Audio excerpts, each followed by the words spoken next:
하나님의 말씀을 봉독해 드리겠습니다. 로마서 3장 21절부터 26절까지 제가 봉독을 해 드리겠습니다. 봉독합니다. 이제는 율법 외에 하나님의 한 의가 나타났으니 율법과 선지자들에게 증거를 받은 것이라. 곧 예수 그리스도를 믿음으로 말미암아 모든 믿는 자에게 미치는 하나님의 의인이 차별이 없느니라. 모든 사람이 죄를 범하였음에 하나님의 영광에 이르지 못하더니 그리스도 예수 안에 있는 속량으로 말미암아 하나님의 은혜로 값없이 의롭다 하심을 얻은 자 되었느니라. 이 예수를 하나님이 그의 피로써 믿음으로 말미암는 화목제물로 세우셨으니 이는 하나님께서 길이 참으시는 중에 전에 지은 죄를 간과하심으로 자기의 의로우심을 나타내려 하심이니 곧 이때에 자기의 의로우심을 나타내사 자기도 의로우시며 또한 예수 믿는 자를 의롭다 하려 하심이라. 아멘.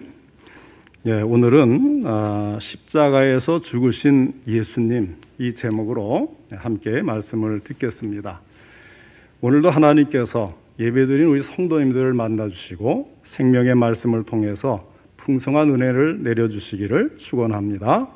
먼저 하나님께 기도드리겠습니다. 하나님 아버지, 오늘은 종료주일을 맞이하여서 저희가 드리는 예배를 통해 우리 예수님이 어떻게 우리를 사랑하시고 또 희생하시고 생명을 주셨는지 다시 한번 말씀을 들으며 예배를 드리게 하시니 감사를 드립니다. 귀한 말씀 주셨사오니 하나님 아버지, 저희로 깨닫는 마음을 주시옵시고 전할 때도 들을 때도 성령님 도우셔서 바르게 전하고 바르게 깨달아 믿음으로 받을 수 있게 하여 주시옵소서. 예수님의 이름으로 기도하옵나이다. 아멘. 옛날 우리나라에서 주로 사용하는 사형법들이 있지요. 사약을 내리거나 교수형을 하거나 단두형을 하거나 또는 더 심한 것도 있죠. 역적이라든지 강력한 그런 범죄를 저지른 사람에게는 어느 나라나 좀 심한 형벌이 있었던 것 같아요. 그런데 다른 나라에서 행해지고 있는 방법에는 더욱 대단하게 끔찍한 처형들이 많이 있었습니다. 우리가 성경을 읽다 보면 연자맷돌을 목에 메고 바다에 던진다, 그런 말이 있지 않습니까? 이건 역시 처형 방법 중에 하나인데요. 이 형벌은 중죄인에게 내리는 것으로 너무나 나쁜 죄인이기 때문에 장례식조차도 못하도록 시체를 바닷속으로 넣어버리는 그런 무서운 형벌입니다. 그런 여러 가지 형벌 중에서도 가장 모질고 최고로 극악무도한 죄인에게 내리는 것이 있는데 그것이 바로 십자가형입니다. 그래서 옛날 로마 군인들은 전쟁을 즐겨해서 잔인한 방법으로 사람을 잘 죽였다고 하는데 그런 잔인한 로마 군인들의 세계에서도 십자가만은 이야기하지 말자고들 했다는 거예요. 만일 황제가 식사를 할 때 누군가가 십자가 이야기를 했다가는 당장 끌어내어서 매질을 했을 정도로 십자가는 끔찍한 것의 대명사였습니다. 왜냐하면 십자가에 한번 달리는 것을 본 사람은 평생 잊을 수가 없는 악몽이 될 정도로 그만큼 그 광경이 무섭고 비참했다는 것입니다. 이 처형법은 본래 페르시아에서 유래된 것으로 나무에 매달아 놓고 죽이는 데는 이유가 있었습니다. 그것은 그들의 종교적인 이유였는데 땅은 원래 신성한 것으로 나쁜 죄인을 땅에다 놓고 죽이면 땅이 더러워진다는 거예요. 그래서 죄인의 발이 땅에 닿지 않도록 하기 위해서 고안해낸 것이 바로 십자가형이니까 이 이상도 악하고 모진 처형법은 없는 것이죠. 더군다나 공중에 매달은 시체는 치우는 것이 아니라 그대로 두어서 새들이 뜯어먹도록 내버려 두는 것이니 생각만 해도 끔찍한 방법이 아닐 수가 없습니다. 이런 십자가형을 로마 사람들이 도입을 해서 죄인들에게 적용했던 것입니다. 그러나 역사적으로 로마나 이탈리아 본토 안에서는 십자가형을 내린 적이 없었다고 하고 또 로마 사람들에게는, 로마 시민권자들에게는 절대로 십자가형을 내리지 않았다는 것입니다. 단지 그들의 노예나 식민지 사랑에게만 내리는 최고의 형벌이었습니다. 이것만 보더라도 십자가형이 어떤 의미에서 내려졌는가를 짐작할 수가 있을 것입니다. 예수님은 억울한 누명을 있는 대로 다 쓰시고 또한 약소민족이었기 때문에 무서운 십자가형을 당하신 것입니다. 로마 시민이라면 아무리 중죄인이라고 해도 십자가형은 하지 않았기 때문입니다. 그래서 사도 바울은 로마 시민권을 가지고 있었기 때문에 베드로처럼 십자가형을 당하지 않고 단두형을 당했습니다. 노예나 식민지의 사람들에게만 내리는 십자가형을 예수님이 당하신 것을 보면 약소민족의 서러움까지 함께 당하셨다 하겠습니다. 십자가에 대해서 한 가지 더 생각할 것은 십자가형에 처해지기 전에 아주 날카로운 쇠붙이나 뼈조각이나 돌조각 같은 것들이 달린 채찍으로 피투성이가 되도록 때리고 그 다음에는 처형장까지 그 무거운 십자가 형틀을 죄인 자신이 메고 가는 것이었습니다. 죽을 곳을 향해서 걸어가는 것도 힘든데 무거운 십자가를 직접 그렇게 매를 맞고 힘이 빠진 상태에서 지고 가는 그 고역 얼마나 힘들었겠습니까? 만약에 누군가가 나서서 자비를 베풀어서 대신 지겠다고 하면 그것은 허락했다고 그래요. 그러나 저주스러운 이 십자가를 죄인 대신에 진다는 것이 어디 그렇게 쉽겠습니까? 그런 예는 거의 없었다 그럽니다. 그런데 예수님께서 십자가를 지고 골고다 언덕을 올라가실 때 구레네 시몬이 그 광경을 바라보기 위해 곁에 섰다가 뜻밖의 십자가를 대신 지고 가게 되었습니다. 그 당시에 구레네 시몬은 단순한 동정심 외에는 별로 다른 뜻이 없었던 것 같습니다. 그러나 그가 후에 예수를 믿고 나서 자신이 십자가를 대신 진 것을 너무나 감사해서 일생 동안 그 감격으로 살다가 천국으로 갔다고 그래요. 시몬의 부인은 사도 바울의 믿음의 어머니가 되었고 그의 두 아들인 알렉산더와 루포는 복음을 위한 훌륭한 전도자가 되었음을 로마서에서 볼 수가 있습니다. 그러면 왜 예수님은 이렇게 무서운 십자가의 형벌을 받으셔야 했을까요? 그리고 그 십자가 위에서 숨이 끊어지는 죽음을 맛보셔야 했을까요? 사실 우리가 오늘 생각할 문제는 이 십자가 형틀이 얼마나 잔인한 것인가, 또 우리 예수님이 얼마나 고통스럽게 죽으셨는가, 여기에 국한된 것은 아닙니다. 오늘 우리가 정말로 알아야 될 것은 그렇다면 예수님은 왜 죽으셔야 했느냐는 것입니다. 그것도 잔인하고 고통스러운 십자가에 달려 돌아가셔야 했느냐 하는 것입니다. 그분은 무엇 때문에 하나님의 아들이 이 땅에 오셔서 당신의 생명을 내어주셔야만 했는가, 그 목적은 무엇인가 하는 것, 오늘 우리는 이런 것들을 알아야 합니다. 성경은 예수님이 십자가에 죽으신 사실만이 아니라 바로 이와 같이 예수님은 왜 죽으셔야 했는가에 대해서도 답해주고 있습니다. 이 시간 하나님으로부터 이 대답을 들으면서 함께 은혜 받기를 원합니다. 첫째로 예수님께서 십자가에 못 박혀 죽으신 이유는 죄의 결과가 무엇인가를 분명하게 보여주시기 위해서입니다. 십자가는 내 죄를 대신하여 예수님이 형벌을 받으신 사건입니다.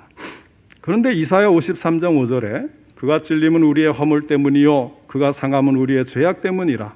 그가 징계를 받음으로 우리가 평화를 누리고 그가 채찍에 맞음으로 우리는 나음을 받았도다 하는 이 말씀을 읽을 때에도 그 죄의 형벌이 얼마나 무서운가를 실감한다는 것은 상당한 어려움이 있습니다.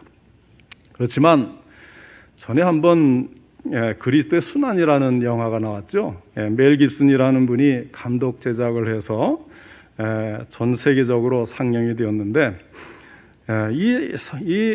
그 영화에 보면 예수님께서 겟세마네 동산에서 성전 경비병들에게 체포되는 장면이 칼과 몽둥이가 난무하는 가운데 진행이 되다가 쇠사슬에 온몸이 묶인 채로 짐승처럼 끌려가며 행해지는 그 이유 없는 잔혹한 채찍질, 또 구타, 이런 것들로 인해서 눈도 제대로 뜰 수 없는 상태로 피투성이 반죽음이 되어서 법정에 서서 십자가형을 언도받고 큰 대못으로 십자가에 달아매어서 그 위에서 숨이 끊어지는 참혹한 장면을 영화, 그러니까 생생한 그 화면으로 보여준 것이죠.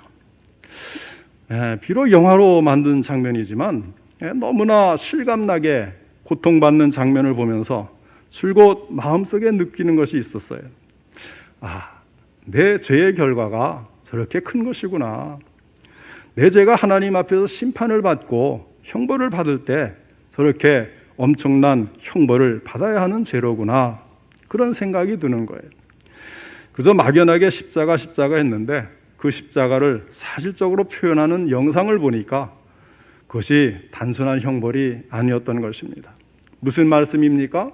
우리의 죄의 결과가 무엇인가를 보여주는 것이 바로 십자가라고 하는 사실입니다. 죄 있는 사람들이 마지막 날 하나님 앞에서 무서운 죄의 심판을 받게 될 것을 우리는 십자가를 통해서 알게 되는 것입니다. 그 아들이라도 죄를 대신 짊어질 때는 그토록 끔찍하게 처참한 죽음을 당하도록 하였는데 하물며 그 아들의 사랑과 희생으로 만들어주신 구원을 배척하고 외면하는 죄인들에게 주어지는 심판은 얼마나 무서울까를 우리는 생각해야 하는 것입니다. 성경 이사야 13장 8절로 9절에 말씀하기를 그들이 놀라며 괴로움과 슬픔에 사로잡혀 해산이 임박한 여자같이 고통하며 서로 보고 놀라며 얼굴이 불꽃 같으리로다. 보라, 여호와의 날 곧 잔혹히 분냄과 맹렬히 노하는 날이 이르러 땅을 황폐하게 하며 그 중에서 죄인들을 멸하리니 하고 말씀을 했습니다. 이처럼 하나님께서는 십자가를 통해서 죄의 결과가 얼마나 무서운 것인가를 우리 모든 사람들에게 생생하게 보여주셨습니다. 둘째로 예수님은 우리에게 새로운 삶의 길을 열어주시기 위해서 십자가에서 죽으셨다고 하는 사실입니다. 빌리 선데이라고 하는 미국의 유명한 부흥사가 있었습니다. 어느 대도시에서 개최될 부흥 집회를 준비하던 그는 그 도시의 시장에게 편지를 썼어요. 시장이 아는 사람들 가운데 영적인 문제를 가지고 있는 사람들, 도움과 기도를 필요로 하는 사람들의 명단을 적어달라 이렇게 부탁을 한 겁니다. 그랬더니 그 시장이 두툼한 봉투에 답장을 보내왔는데 열어보니까 그 도시에 전화번호부를 보냈더라는 거예요. 그 시장이 무슨 생각으로 이같이 했는지는 모르겠지만 사실상 그것은 성경적으로는 옳은 일이라는 것이죠. 성경에 말씀하는 것이 무엇입니까? 23절에 보니까 모든 사람이 죄를 범하였음에 하나님의 영광이 이르지 못하더니 하였어요. 또 로마서 3장 10절에도 보면 기록된 바 의인은 없나니 하나도 없으며 그랬고 로마서 3장 12절에 보면 선을 행하는 자는 없나니 하나도 없다고 말씀을 했습니다. 이것이 우리 인간 모두의 형편인 것입니다. 죄인된 우리가 할 수 있는 일이 무엇이겠습니까? 가장 급박한 일이 무엇이겠습니까? 이 죄로부터 벗어나는 일이 아니겠습니까? 그런데 문제는 이 죄를 내 힘으로는 벗어날 수가 없다는 거예요. 사람들이 내가 죄인이라는 사실을 아주 모르는 것은 아닙니다. 다만 그것을 인간의 노력으로 해서 해결할 수 있다고 그렇게 스스로 생각하는 거예요. 아무리 별 문제 없이 살았던 사람도요, 이 죄의 문제에 대해서 완전히 깨끗하다고 생각하십니까? 물어보면요, 그렇게 자신 있게 대답할 사람 별로 없어요. 그런데 문제는 이것을 인간의 노력으로 해결할 수 있다고 그렇게 생각하는 거예요. 그런데 실제로는 그것을 그렇게 하지도 못하고 그렇게 되지도 않는다는 것, 그게 문제죠. 이거 해결할 수 있습니다. 요즘에 고혈압으로 이제 그 병원에 의사가 진단을 하면 처음에 약 먹는 걸 꺼려 하거든요. 다들 뭐라 그러냐면, 약 안 먹으면 안 되겠습니까? 지금부터 열심히 운동해가지고 제가 이겨내겠습니다. 그럼 의사 선생님들이 한결같이 뭐라 그래요? 운동을 하지만 먼저 약을 잡수십시오. 왜? 실패하기 때문에. 하고자 한다고 되는 게 아니거든요. 그래도 운동 안 하는 사람은 습관적으로 안 하게 돼 있고요. 어느 정도 운동해가지고는 그게 해결이 안 되거든요. 이 죄의 문제도 마찬가지예요. 내가 할 수 있을 것 같은데, 그러나 영원토록 우리 인간은 그것을 해결할 수 있는 능력이 없는 존재라는 것을 우리가 잊으면 안 되겠어요. 로마서 3장 20절에 그러므로 율법의 행위로 그의 앞에 의롭다 하심을 얻을 육체가 없나니 율법으로는 죄를 깨달음이니라 하였어요. 율법의 행위, 다시 말해서 하나님의 율법을 지키려는 인간의 도덕적인 노력과 행위를 통해서 하나님 앞에 의롭다 하심을 얻을 수 있는 육체는 하나도 없는 것입니다. 그럼에도 불구하고 여전히 많은 사람들이 아직도 자신의 도덕적인 행위를 의지하고 하나님 앞에서 의롭다함을 얻는다든지 또는 구원 얻을 수 있다든지 이렇게 착각을 하는 거예요. 내가 이렇게 노력하고 했으니까 하나님도 무심하시지 않겠지, 이렇게 생각하는 거예요. 또는 이렇게 말을 합니다. 저는 믿지는 않지만 양심껏 살려고 애쓰고 있습니다. 그런데 어때요? 그런 마음은 있지요. 누구나 양심대로 살고 싶고 그렇게 노력하려고 하지요. 그러나 실제는 어떠냐는 거예요. 그런 마음은 있는데 정말 양심대로, 양심이 요구하는 대로 완벽하게 살고 있다고 자신할 수 있느냐는 겁니다. 더욱 이후에 거룩하신 하나님의 심판대 앞에서도 그럴 수 있겠느냐 하는 것입니다. 그렇지 못하죠. 그럴 수 있는 사람은 이 세상에 단 한 사람도 없기 때문에 그렇습니다. 바로 이와 같이 스스로 해결할 수 없는 우리 개인의 죄의 문제를 해결해 주시기 위해서 예수님께서는 우리 대신 십자가에서 죽으신 것입니다. 그분의 죽음을 통해서 우리에게는 새로운 생명과 새로운 가능성, 새로운 소망, 새로운 치료의 길이 열린 것입니다. 그것을 바울은 로마서 3장 21절에서 이제는이라는 말을 사용하여서 예수 그리스도의 희생을 통해서 우리가 새로운 의에 들어가게 되었다는 것을 선언하고 있습니다. 본문 21절로 22절의 말씀입니다. 이제는 율법 외에 하나님의 한 의가 나타났으니 율법과 선지자들에게 증거를 받은 것이라. 곧 예수 그리스도를 믿음으로 말미암아 모든 믿는 자에게 미치는 하나님의 의인이 차별이 없느니라. 예수님은 왜 죽으셨습니까? 우리에게 이 새로운 생명의 길, 하나님의 의 안에서 사는 생명의 길을 열어주시기 위해서 그분은 우리 대신 우리의 죄를 짊어지고 십자가에서 죽으셨습니다. 오직 십자가에서 나를 대신하여 죽으신 예수 그리스도만이 우리 모두에게 이 새로운 길을 열어주실 수가 있는 것입니다. 그 다음 이제 세 번째로 예수님은 왜 죽으셨습니까? 우리에게 하나님의 의를 선물로 주시기 위해서입니다. 이 부분에서 우리가 이해해야 할 몇 가지가 있는데요. 먼저는 우리는 이 하나님의 의가 우리에게 주어졌다는 사실을 이해를 해야 돼요. 여기서 바울은 하나님의 의에 대해서 말하고 있는 것이지 인간 편에서 행하는 어떤 경건한 행위가 가져오는 결과에 대해서 말하는 것이 아니라고 강조를 하는 겁니다. 하나님의 의는 내가 노력을 해서 어떤 방법, 수단을 통해 가지고 내가 그것에 도달하도록 그렇게 된 게 아니고요. 그냥 하늘에서 뚝 떨어진 거예요. 소위 우리 흔한 말로. 하나님의 의는 주어진 것입니다. 전적으로 하나님이 우리에게 그 모든 것을 주셨어요. 예수님께서 죽으심으로써 우리에게 하나님 자신의 의를 주셨습니다. 이것은 조금 더 우리에게서 나온 것이 아니라는 것이에요. 이 땅에서 만들어진 것이 아니라는 것입니다. 하늘에서 내려온 의입니다. 하나님의 아들을 통해서 내려주신 하나님의 의인 것입니다. 그러므로 이 하나님의 의는 하나님의 아들이신 예수 그리스도를 받아들이는 모든 믿는 자들에게 주시는 의인 것을 믿으시기 바랍니다. 그 다음에 하나님의 의는 우리에게 선물로 주어지는 것이라는 사실을 또 이해를 해야 돼요. 오늘 본문 24절에 보면 우리가 하나님의 은혜로 값없이 의롭다 하심을 얻은 자가 되었다고 말씀을 합니다. 이 선물은 그 무엇으로도 살 수가 없는 거예요. 이 세상을 다 갖다 바쳐도 이것은 살 수 있는 게 아니에요. 선물을 주시는 분이 자신이 주기로 결정한 자에게 값없이 주시는 것입니다.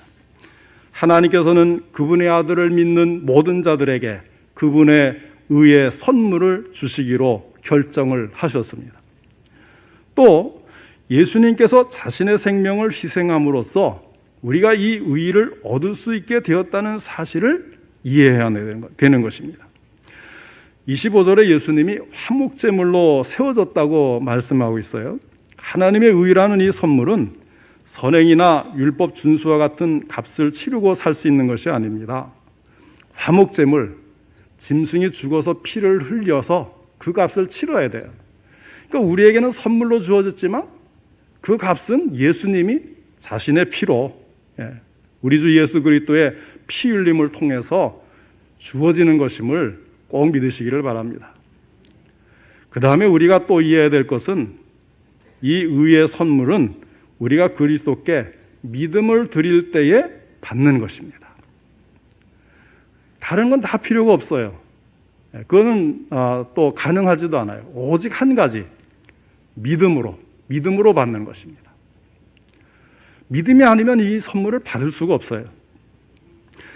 22절에 따르면 이 의는 예수 그리스도를 믿음으로 말미암아 모든 믿는 자에게 미치는 하나님의 의라고 하는 것입니다.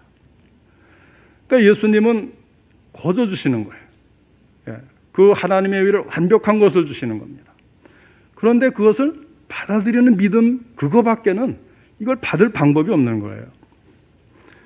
25절에는 또 하나님이 예수님을 그의 피로써 믿음으로 말미암는 화목제물로 세우셨다 말씀을 했어요. 십자가 사건을 통해서 예수 그리스도는 우리를 죄로부터 해방시켜 주셨고 하나님께서 모든 믿는 자들을 용납해 주실 수 있도록 해주셨습니다. 그것은 믿음으로 누구든지 믿음으로 예수 그리스도께 나온다면 하나님의 의라는 선물을 얻게 되는 것입니다. 우리가 하나님의 의를 가진다는 것은 무슨 의미입니까? 이것은 하나님께서 우리들을 바라보실 때 내가 범한 죄를 보지 아니하시고 예수 그리스도를 통하여서 내 생명 안에 들어온 하나님의 의를 보신다는 뜻입니다. 이제 마지막 네 번째로 예수님께서 십자가에서 죽으신 이유는 하나님의 의로우심을 보여주기 위해서였습니다. 하나님은 의로운 분이시며 또한 의롭게 해주시는 분이시라는 사실을 보여주기 위해 십자가에서 죽으셨습니다. 바로 그의 희생을 통해서 하나님의 의가 드러난 것입니다.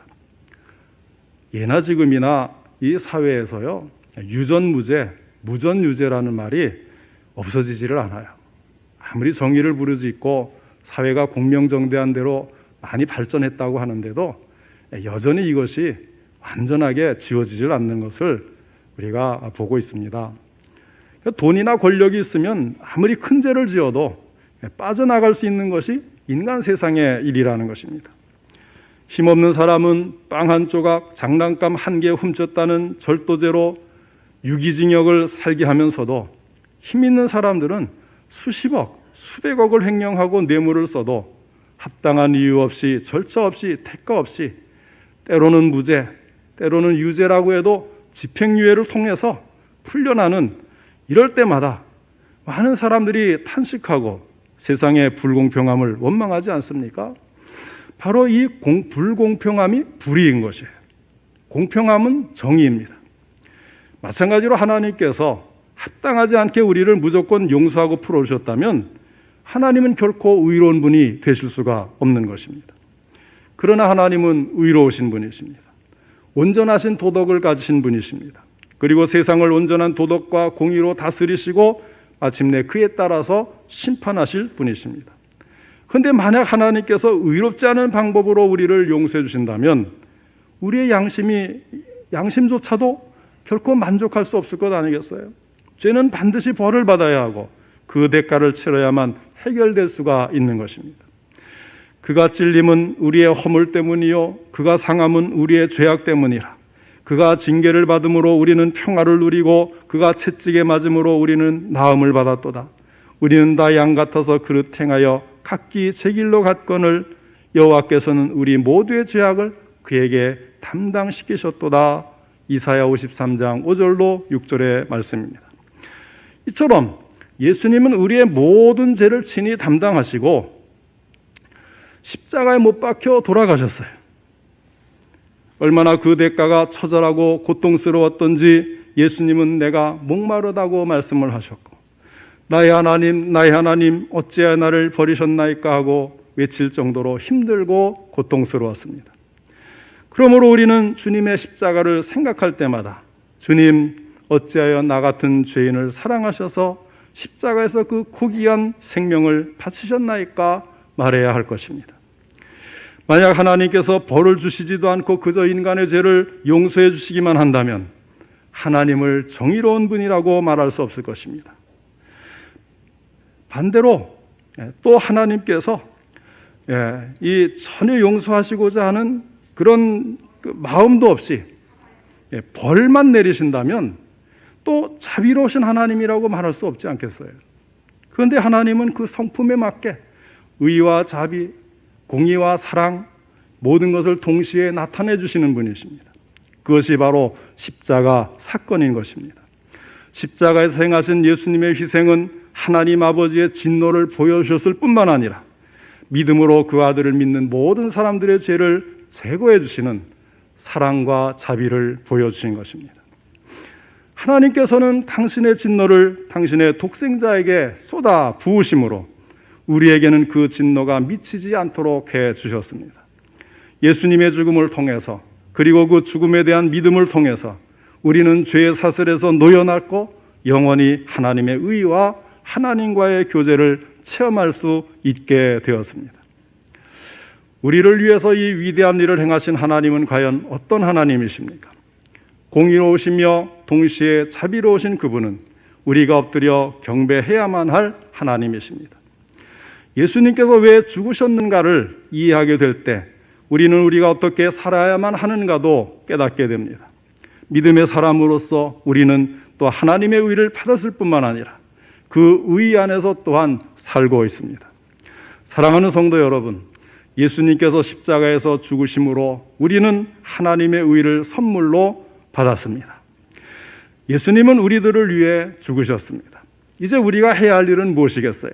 나를 위해서 죽으신 바로 그분을 사랑하며 그분을 위해서 살아야 하지 않겠습니까?